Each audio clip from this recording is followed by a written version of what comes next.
Біз Атырау жастары күннің суығында қар тазалап жүрген аға апаларымызға осындай қайырымдылық шарасын жасап жүр. Атырау жастарын осындай қайырымдылық шарасына жасауға шақырамыз.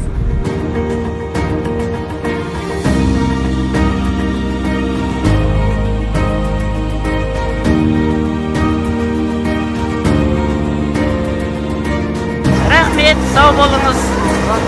Қайырлы іс жасап жатыр екен. Өте рахмет сендерге.